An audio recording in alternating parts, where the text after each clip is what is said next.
All right. Melanated family. What's up, man? This is your brother Harrison. Brand new episode of the Melanated Convo podcast. I am so happy to be back for another week. We have a brand new guest on the show today. I'm excited. Anytime I get to interview a woman, right? A woman in our community who has committed herself to our struggle, who has a great understanding of what we go through and what we need and where we need to go. I'm always excited. So it's going to be a great show today. On the show today, I got the sister Priestess. Say it for me again. I'm sorry. Priestess. Priestess Stephanie, but she goes by Priestess, and she has an organization called Ancestral Favorz. I've seen some of this sister videos, and really, a lot of what I do is connecting myself to like-minded individuals. I watch a lot of stuff on YouTube, and I'm just observant to all sides of our struggle. I listen to people who be on bullshit. I listen to people who are revolutionaries. I listen to people who are like rebel rousers who just talk shit on the internet. But I gain something from all of them. And what I need everybody to realize is if we're going to defeat this system, if we're going to put our people in a position that we become more advantageous and we do things the right way, the goal is connecting with like-minded individuals so we can move the needle. So I'm so happy to have this sister on the show. How are you doing today, sister? I'm phenomenal. How are you? Good to have you on. Like I said, I was watching some of your videos and, just inspired by the energy that you was putting forth with these Thank kids, you. right? I'm like, get it, girl. Shit, tell them. Because I I think appreciate it. I'm not I'm more of a mellow kind of individual. Like if I go in a room full of people, I'm never going to be the loudest person in the room. But the energy that I display on my show and that I put across to my audience is based on my passion. Like my biggest passion, of course, is my family and my children. But I understand that my kids are going to be here way after me. And I'll be goddamn if my grandson or my great grandson got to worry about getting fucked with by the police. You know what I mean? So my passion for my people comes out in what I do, but I enjoy what I do. And let's have a good conversation, sister. So talk to me real quick about where you are from. I am from Florida. Okay. I've traveled across and found myself here in Sacramento, which it's different between Florida and Georgia, Mississippi, Alabama. Like where else have we gone? Little Rock, Arkansas, and now Sacramento. Wow. Wait a minute. So all those different places, because I've only been to, my family is from New Orleans. So I've been to New Orleans. I lived there for small pieces of time throughout my childhood. I've been to New York. I've been to Hawaii, a couple other places. But tell me about like, what are the differences you've noticed being around Black folks from all these different parts of the country? What are the differences and what are the things you think that kind of makes us all the same? The difference, I believe, the first difference would be education. Some of the lower southern states, our education is not there within our people. So the decisions that our people make unapologetically is not necessarily their fault on why they're making decisions because they just aren't being educated on those topics. Yes. Over here, I noticed, I'm not sure if it's just the specific area that I'm in, but I've noticed it's more lax, not as, rebellion ready and, Civil War talking. Yes. It's much laxer here. Everybody's relaxed, living calmly together. I mean, it's a massive difference, but down south is its own story. You know what? It's funny you say it that way. So I have two things to say about that. Down south is where our struggle in this country began. Right. So it's weird to hear that they're not extremely informed about what we go through in a position to kind of act on it. Wait, so when you say education, do you mean education as far as the school system or just the people's knowledge of what needs to take place for Black folks? All around, honestly. School system is severely poor in certain areas. Mississippi, Little Rock, Arkansas, like the children that I was working with. It's kind of sad when you really think about it. Living in America, you would think a 15, 14-year-old can read. can do basic math, and they're missing on those, the things that you really build on top of. So they can't necessarily build if they don't have the foundation. Yes. And that's a big issue down there. So when I say yes, adults don't necessarily have the education for us to be able to move forward and, get into the seats that we need to get into and make the power moves that we need to make. Just protesting isn't enough, So you have to have the education in certain areas to be able to make really big changes. And a lot of the people don't. So. And when you say like Sacramento is laid back and slow, the thing about our city, because I've been here pretty much my whole life, that's why people move here. Stephanie, that's why people move here. I know a lot of people from the Bay Area.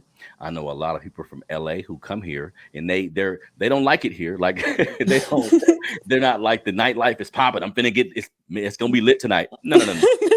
That's none of what they're thinking. They're like, this is quiet.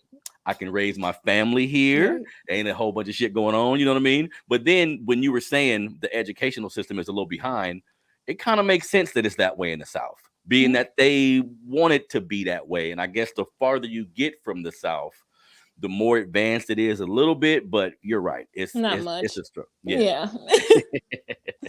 Yeah. Definitely. So talk to me about Ancestral Favorz, like the reason for the organization. And what are like your main goals? Okay, well, the organization was established in 2019.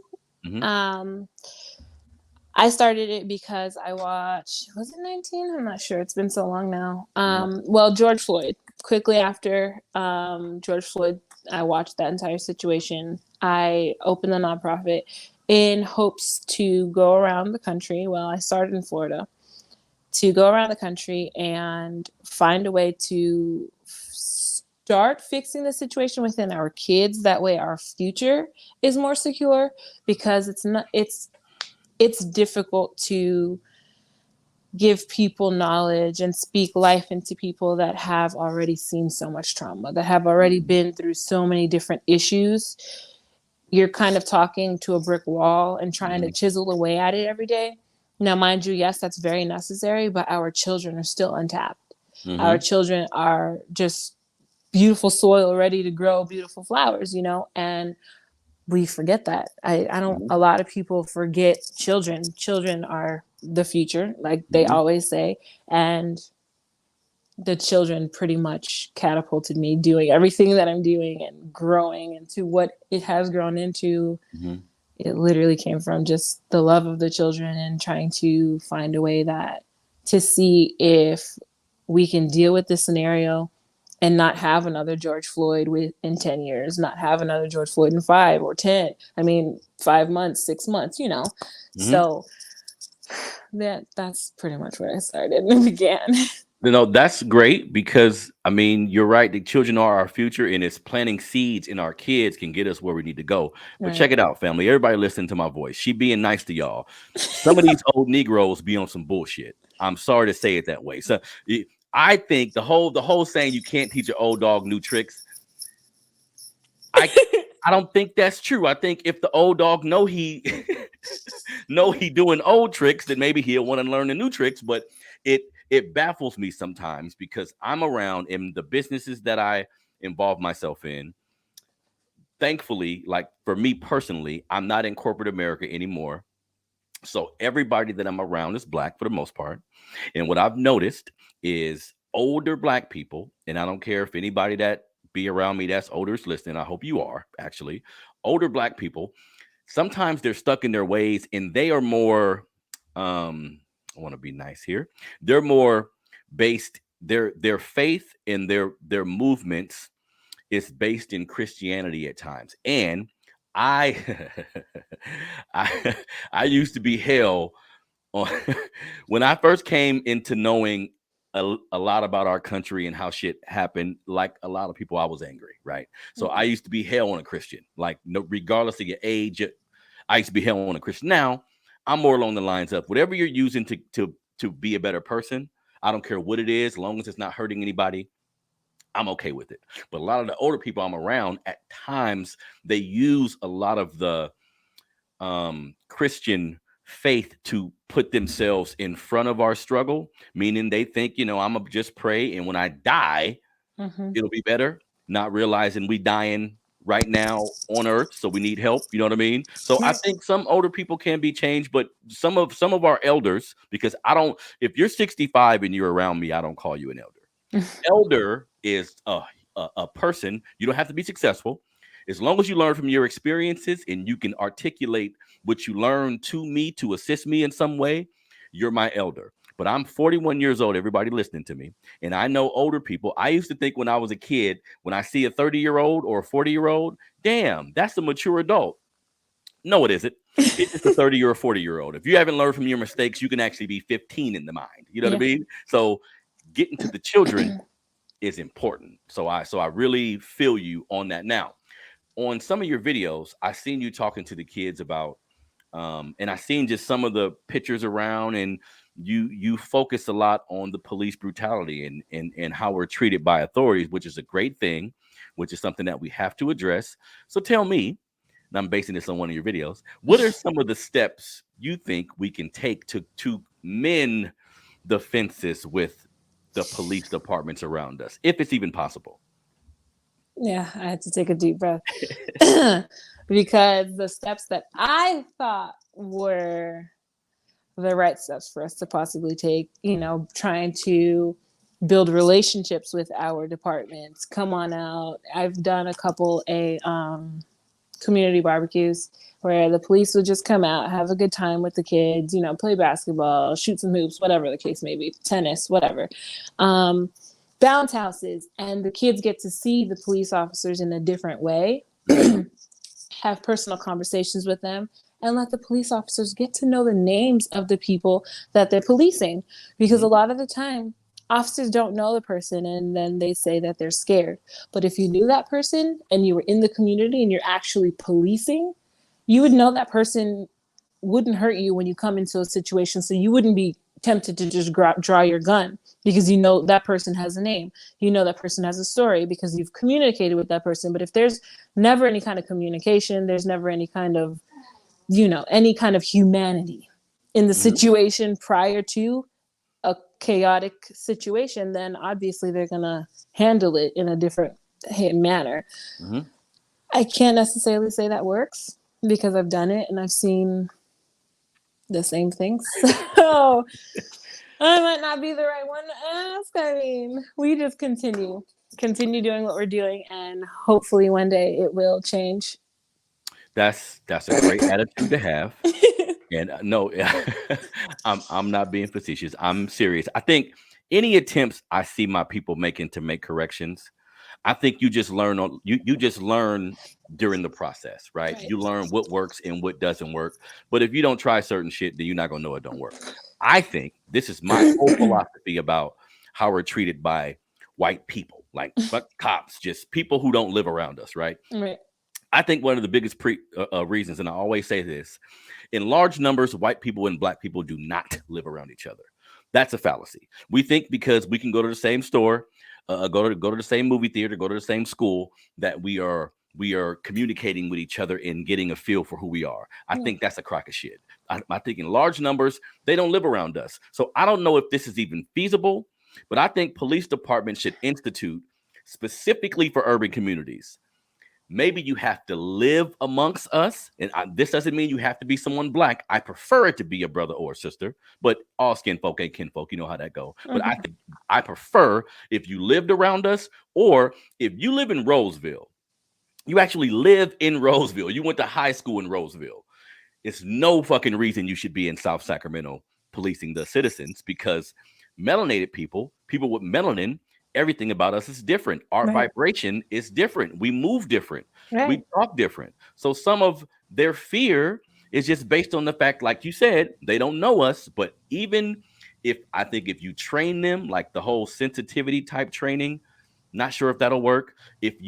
What you did is a good idea. Hey, these are humans. This is so fucked up. We got to do this. But hey, these are humans. Come fucking eat food and play basketball with these humans, and you'll see that they're just like you. And because the majority of the country is white, all of us, because people tell me sometimes that I'm racist, which, I can't be, but I'm racist or I'm prejudiced and I'm all of this. I'm like, wait a minute. Because of where I was raised in South Sacramento, the nice restaurants, the nice establishments, all my middle-aged white teachers, I've been around white people forcibly my whole life. So what happens is I say, damn, some of them cool, some of them ain't. But this only happened because I was around them. Right. If you're not around somebody and all you see is T.I. on TV and fucking the rappers and the basketball players, so you see me and I'm T.I. I'm like, no, I'm not gonna hurt you. But it's just a mental thing. If sometimes I'll be thinking, you know what? Oh, there go one of your babies. And sometimes I'll be thinking, you know what? What if we were in that position where you never see anyone white just on TV and they have on jewelry and they're shooting people and you see all these negative stereotypes and then you finally see one? It's going to be a shock to the system. So I don't shoot them any bail for that. I'm a little understanding, but overall, like the mentality of people outside of our community has to change. So I'm with you on that. And I applaud you for just putting your best foot forward to make a change. Now, tell me this. So we understand that there's something the government can do about like police sanctioned violence, like how they can punish them, some things they can put into play. But tell me, in your opinion, like as Black parents, right? As Black parents, as Black citizens, what can we do to put ourselves in a better position so some of these things don't happen to us, in your opinion? I want to be honest. Please do. I am a fan of separation. I think we are far gone. We're far gone on what. Excuse me. We're far gone on attempting to heal it in the middle of the chaos. So I do think that our people need to bring their money together, get a group of friends, and purchase as much land as you can, and start building your own community. Because then. Hi. Okay. Because. Excuse me. Creating jobs, our police departments, fire stations, etc., we can create a lot of what are they called? Careers. Children can see, positive Black role models in the community and seeing. One second. Yeah, no, she's completely right. Like, she'll be back here in a second, but she's completely right. Having our own is essential. Many people think that if we created like more Black Wall Streets and more environments or enclaves that are all Black, some people think that, they'll just come blow the shit up like they did Black Wall Street. And I understand that philosophy and that mentality. It makes sense to me to a degree. But also, I think Black Wall Street, Tulsa, Oklahoma, great establishments, movie theaters, banks, like these Black folks was doing it, which we've done throughout history since we the first motherfuckers here. Like we can put some things together. Extremely brilliant people. However, the only thing they didn't have that I think they should have had is a gun store, is a military, some way of protecting yourself. I think the African nature of our people is, hey, you hungry? Come on in here. Right. Hey, you're hungry? You need something? Come on. That's how we've been able to get I got you bamboozled so much. You know what I mean? Right. But you're right. So keep speaking to that. Yeah, I mean, not only that, like I say, I believe our children are everything. So if we want our children to become the next Senate, go ahead and be able to run for the presidency so we can actually make those big changes, we have to be able to grow those people. We have to breed them. And if they are not seeing the positivity that we're attempting to establish into them, it's kind of a lost seed planted. Yes. So separation, ownership, investing, let's do it the way that they do it. And I believe that that's the only way we're going to be able to succeed, is to do it like they do it. Even if you don't necessarily like what they do to succeed, that's how we're going to succeed. And I don't become everything being such a melting pot now, and they're saying everything is equal, et cetera, whatever the case may be. It's never going to be equal for us. It never has been in the past, and the past always predicts the future, does it not? Yep. So why are we sitting around hoping for a future that looks completely different for us when we know what the past showed? We know what these people are capable of, and they're showing us now more than ever, especially since Trump. Yeah. They're showing us that they're not scared. They're not afraid to come out with their KKK stuff. I mean, literally, a Sacramento elementary school just had KKK spray painted all over their campus, segregated the water fountains and everything. These people are no longer afraid and hiding behind their white cloak. They're out here doing it. So what are we waiting for? That's real shit. And I think integration, because again, my mindset is evolving. I used to be hell on Martin Luther King. I used to be hell on politicians. Like, I couldn't stand any of these motherfuckers. Then I had to read, and I had to realize certain people was doing the best they could at the time. Martin Luther King did admit, hey, I could have been walking my people into a burning building. So he knew this nonviolent shit may not have worked the way I wanted it to. You know what I mean? And I think integration kind of ruined a lot of stuff. Before integration, we knew all we had was us. So it was black everything. You needed to go to the dentist, it was somebody black. You needed to go to the doctor, it was somebody black. You know what I mean? But integration kind of messed things up. But I'm trying to give, I'm hell on coons too. You know what I mean? But I'm trying my best to give all of my people a fair shot. I just spoke to a politician for the first time in my life. Like, I interviewed the mayor of Citrus Heights. I didn't even know Citrus Heights had a damn mayor. She's a black woman, right? And what I was trying to figure out from her, like, okay, if you're black and you're a politician, and let's say in your heart you're a revolutionary, can you really change shit? Like, can you really go in there and say, this is what I want for my people, y'all do it? And she articulated the fact that it's difficult being in those positions, and you can't just push a button. Right. You have to get other people on board. You know what I mean? But I was telling her, we need to continue the political process is a part of the process. Right. Like, I used to be hell on marching too. Like, the shit don't do nothing. Now I'm aware that it's one of the tools we can use to bring awareness. It's one of the tools we can use to make people understand exactly what we're going through. But the unity piece that you was just mentioning, that's important, because it's funny that you say that, because we have a lot of black people who get in high positions, but sometimes they were bred at these white institutions where they may not think black like that. They get so far removed that they begin to look down at us. You know what I mean?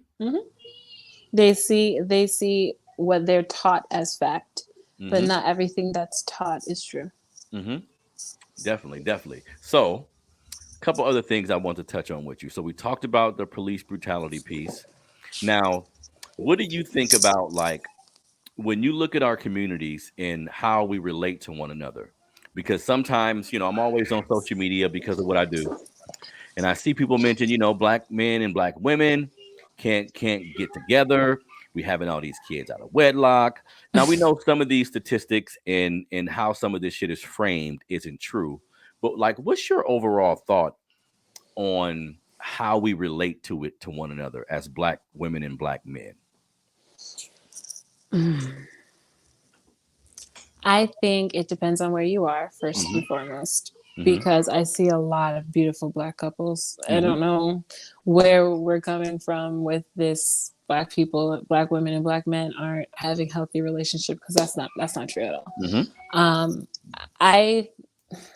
I do think that as a whole, our people need to be healed. They're going through a lot of trauma and reacting in their everyday lives with that trauma attached, and not even realizing that that's what's driving their decisions. So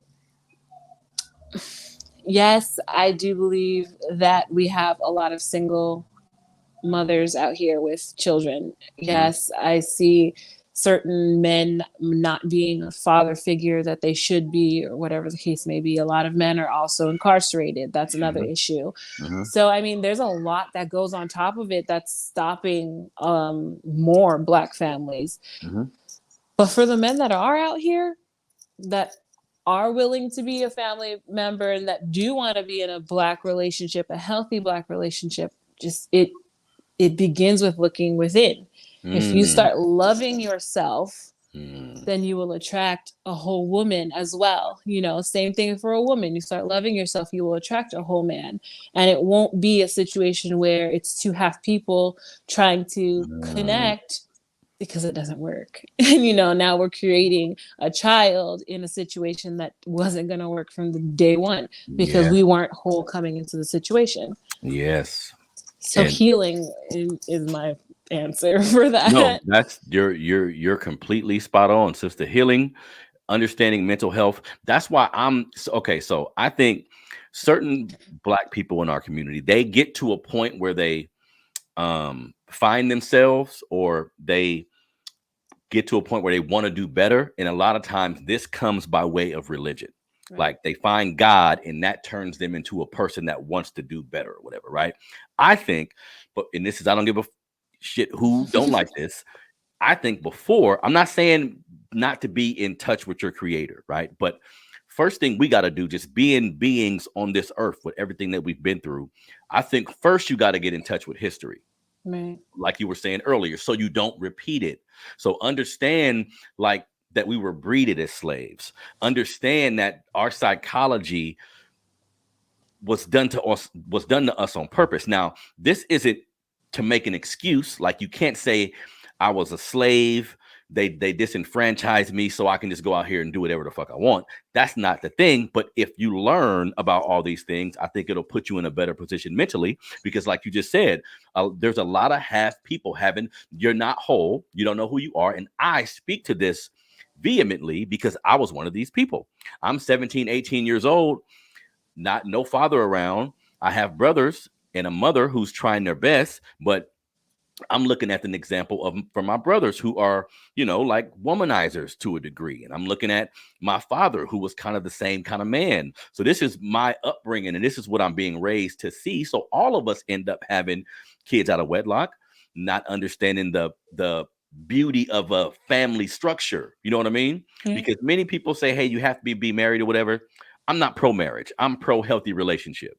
Right. So if you're in a healthy relationship in the home with your kids, that's really how it should be. All of us, when relating, and I just did a video about this, all of us, when relating to the opposite sex, we should all strive to be in the same home. Now, that shit don't work all the time. This is America. With any race of people, you can make the valued attempt, but it don't work out. Whatever. But we gotta at least try. Like right. we gotta put ourselves in a position mentally where we can at least try to do that. You know what I mean? Because if not, we may end up staying this same cycle. And I know racism, everybody listen to me. I know racism is a factor and you should be aware of it and fight against it. But personal accountability is a real thing too. You know what I mean? Mm-hmm. And I also believe this whole relationship thing, they're attempting to slow down the population, our population, and think about how many years ago were they putting our men in prison and hanging them for being with white women. Now mm-hmm. you turn every other corner and that's the norm now. Mm-hmm.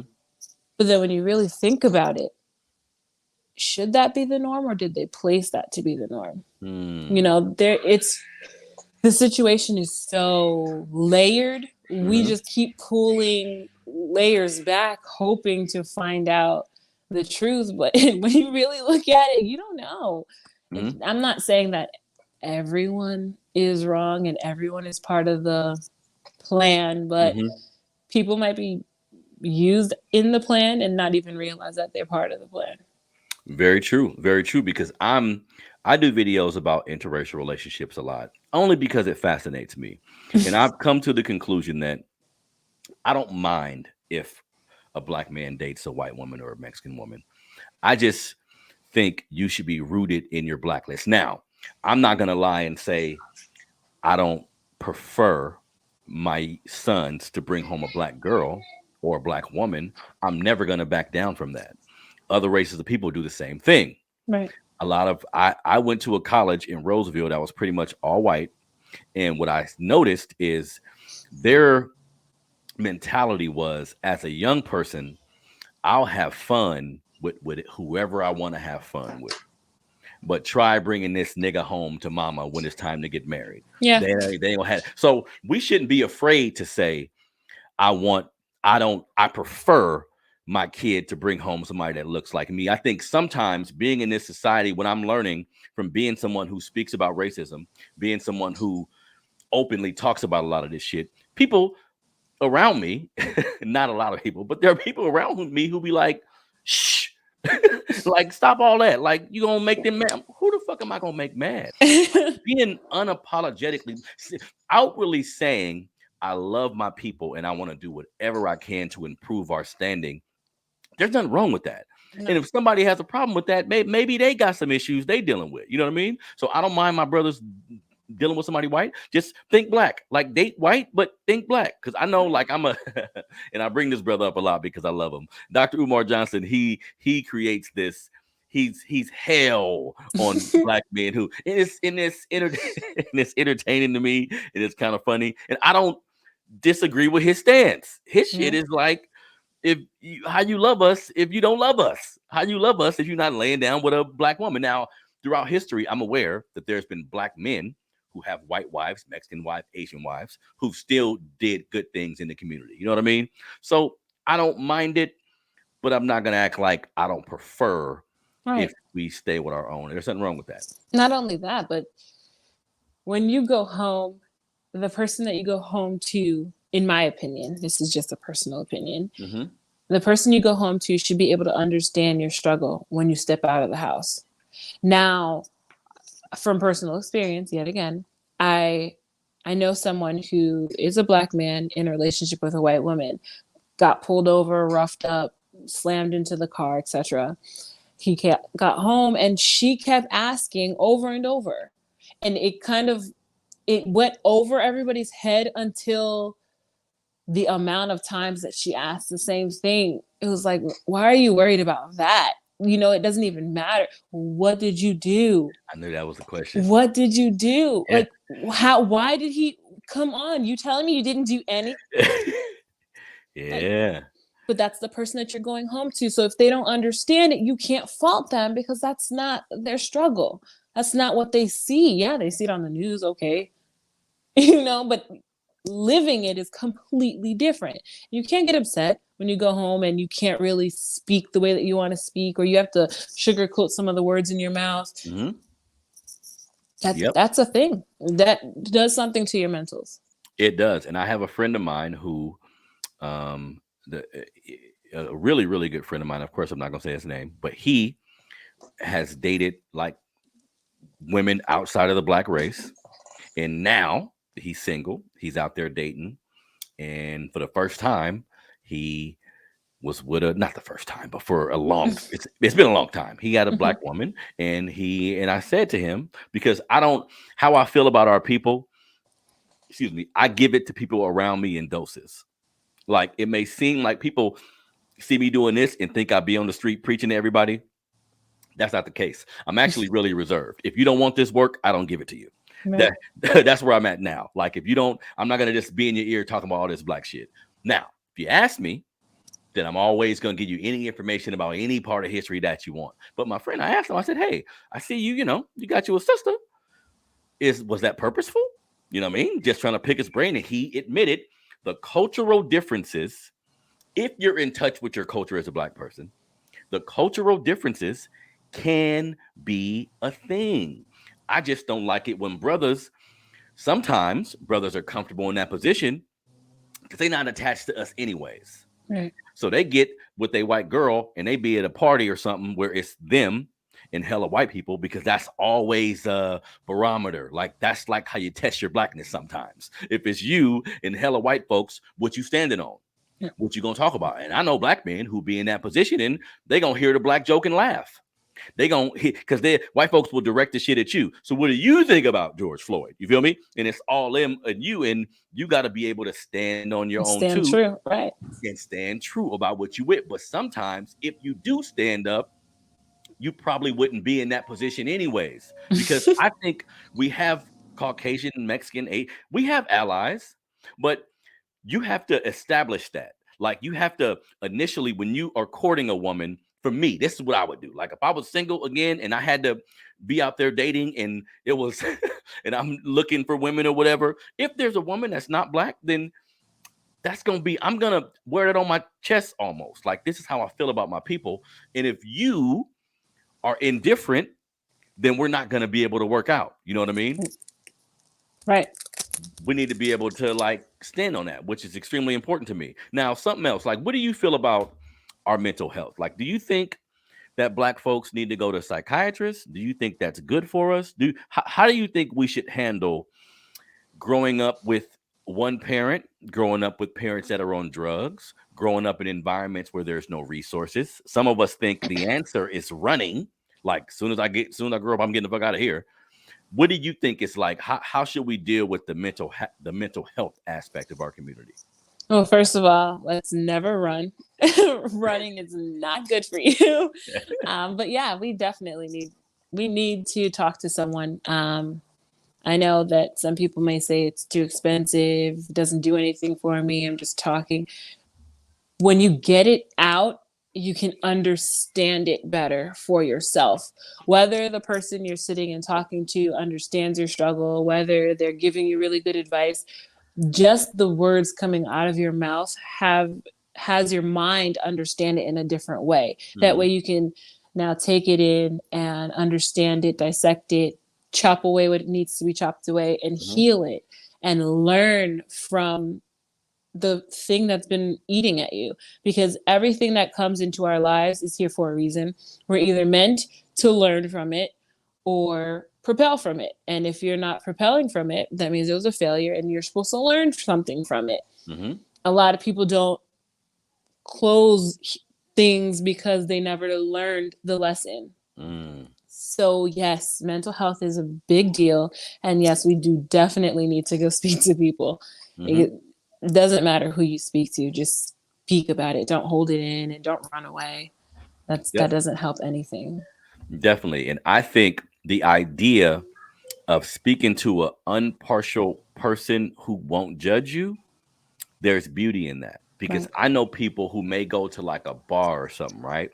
Or go to an environment where they don't really know anybody. And they may talk to a person they just met and spill so much of what they go through. And I think it's kind of based on talking to your cousin or your mom or your friend. I mean, that could be tricky at times because they can talk to somebody else. So just the freedom of knowing this person isn't going to share my business or say anything about what I'm saying, because like you was just saying, I think sometimes we have things in our minds and we're contextualizing what's going on. I think to say it out loud is an extremely powerful thing, because I'm like most of the men in my family, most of them are doing good now, but they come from situations where they had to go to jail for a while.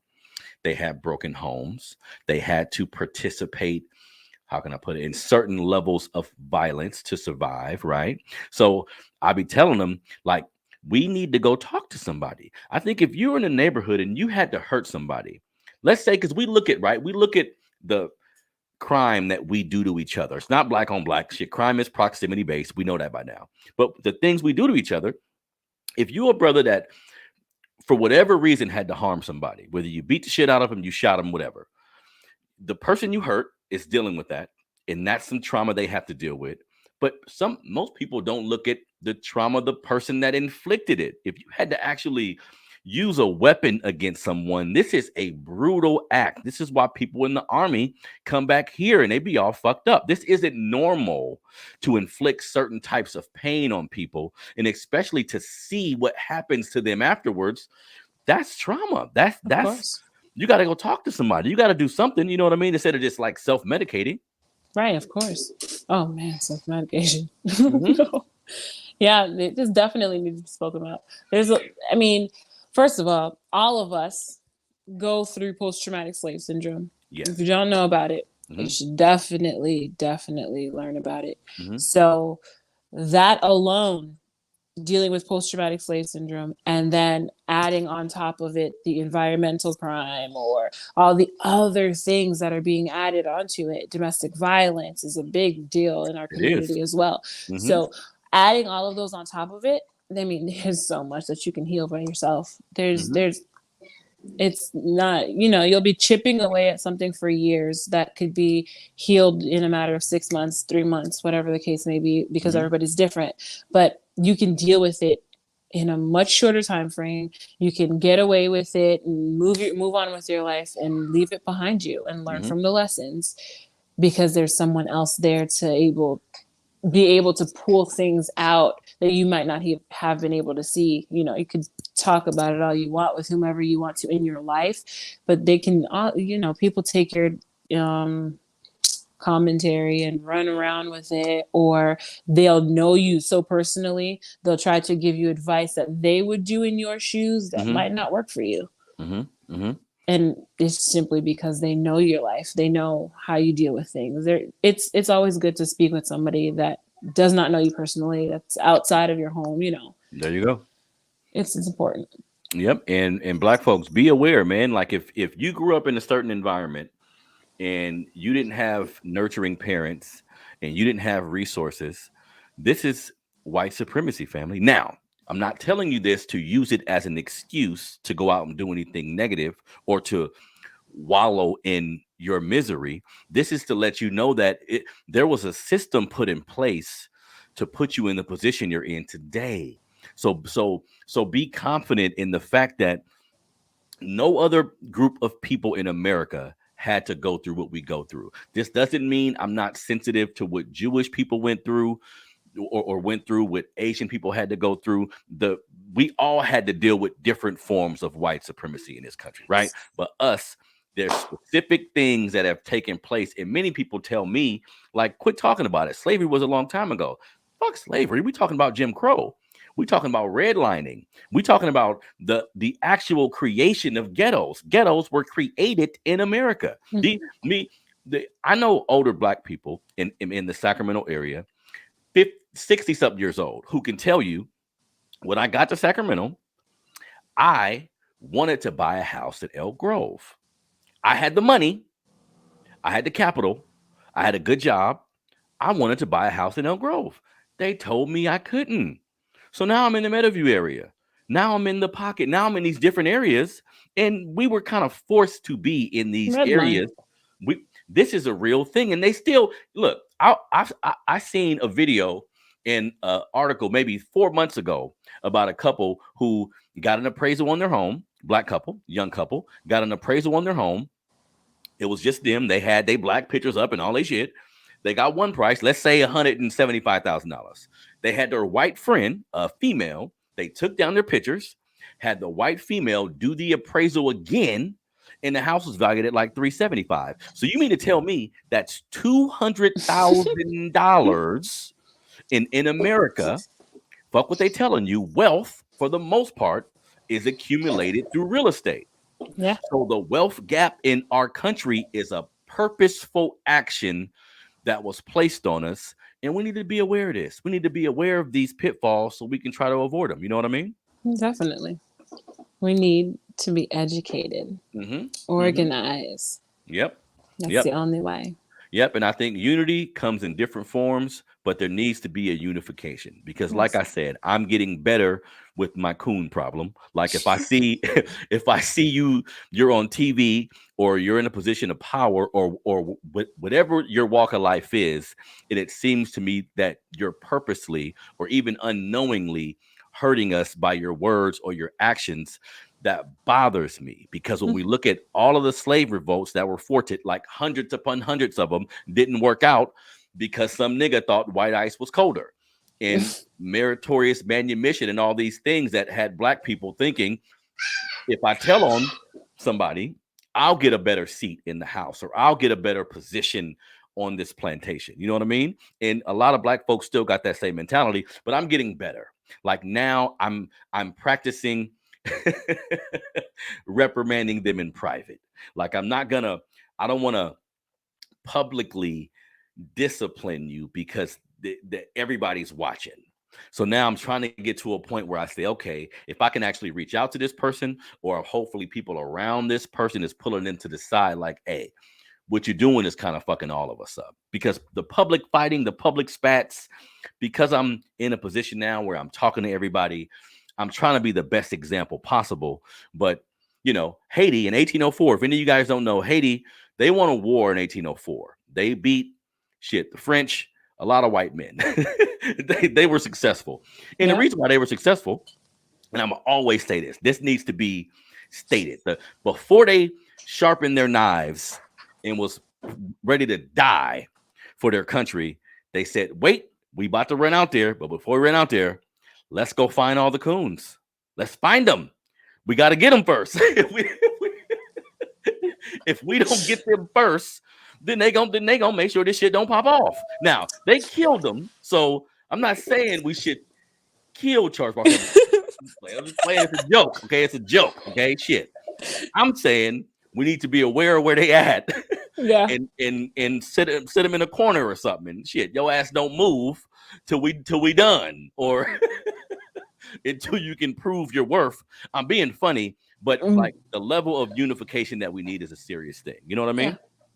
On a bunch of different platforms, just like how Haiti had it, and they had their organization very pulled together nice and tight with a pretty bow, because they had their military force, they had their churches, there was a lot more than just the fighting involved. So organization is key, because that's the only way we're going to be able to realize, what do we have, what are we missing, ain't that, you know what's next. And it's funny you mentioned the separation piece. The separation piece could be like one of the qualifiers, because we remove all the white ice, we remove all the white shit, and just say, hey y'all, let's look at each other. No, you can't go over there. Quit looking over there. We're right here. Stay right here. I know you know. Stay right here. We're gonna build this up. We got some lawyers over here. We got some doctors over here. We're gonna come together, and then once we get this shit right, then we can go out and produce things. Then we can go out. But this has to be a mentality shift. Because I'll be honest with you, sis. I think if we did that today, without the proper edification of our minds, a lot of us gonna be hurting each other. Like we're not gonna see it as we're not gonna see the value in it. You know what I mean? I'm working on it. Don't say that. I'm working on it. I mean, I find moments where it's like, come on, I thought we were all on the same page, and then you realize that we're really not. We have to bring it back to the round table and discuss it again. But I think that a lot of us are fed up enough. Yes. And the country's going through such a big shift. If you don't realize it, turn the TV on. You know, real estate, there are whole towns for sale right now in 2022 that we can put all of our finances together, create a GoFundMe, whatever the case may be, find an accountant to really make sure that everybody's, you know, accurate and no issues are going on, and truly buy this. There are towns, full towns. You're tired of what's going on around where you live. You're tired of the legislation not listening to you. You're tired of not being heard. All of this. I'm tired of having to go protest every month. I'm tired of whose name is it now? Yeah. Come on. Yes. We're way past that. So yes. Separation, it's coming.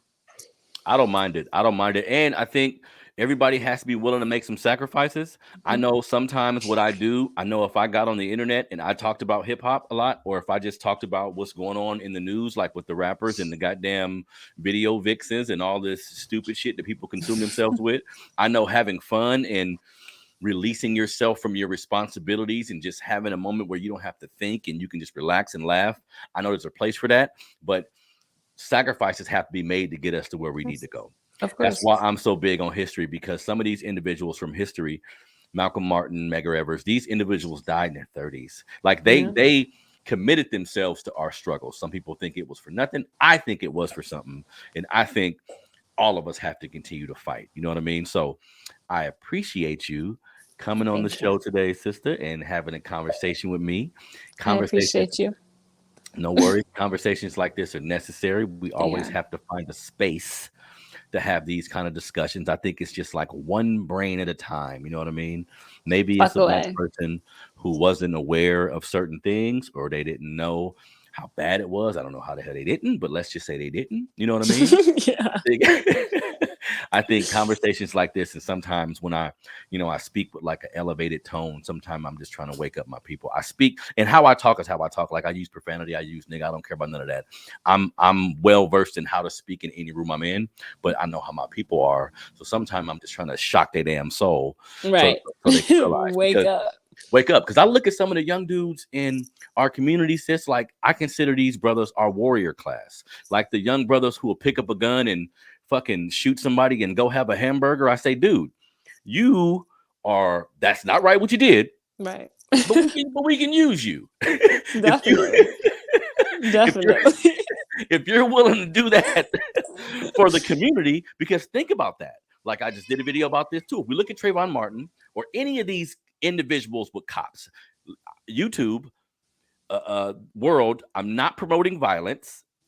I'm not promoting violence at all. But when violence happens to us, if we took it upon ourselves to say, how can I put it? I'm going to go figure this out. We got a group of brothers from the community and they say, I'm going to go figure this out. I'm going to go talk to this person to see to see what's going on and how we can prevent this. Because like you was just saying, the marching, the protesting, unfortunately, a part of it is still happening because we don't have a form of a militia. This isn't just going out and doing no stupid shit, but we need a group of us to say, you know what? Let's go check on that problem. Let's go make sure the person who committed this travesty understands they were wrong. You know? Okay, cool. The jury let him off. That's fine, you guys. We shouldn't care. Okay, the jury let him off. Okay. Is he still alive in this country? Exactly. Exactly. You know what I mean? So I appreciate you coming on the show today, sis. I appreciate you for having me. I'm Thank going to you. continue to stay connected with you. Do me a favor and tell everybody how they can reach you, how they can support your organization. You can reach me on Instagram at Ancestral Favorz. You can support same way through Instagram, and I'll let you know what's going on. And I don't post very much, but you inbox me, I'll let you know where I am and what we're doing for the week. Definitely. So everybody, this has been a brand new episode of the Melanated Convo podcast. Difficult conversations, man. We're always going to talk about everything going on in our community, and I laugh and I have fun. I'm getting better at that, but this is actually pretty fucking serious. Yes, when you look at everything going on around us, I know Instagram is inundated with fun and joking and videos of people falling and twerking and all of these things. I enjoy this shit sometimes, but my primary focus is building up my people. My primary focus is making sure I leave this world a better place than I found it. And that should be the goal for all of us. You know what I mean? Of course.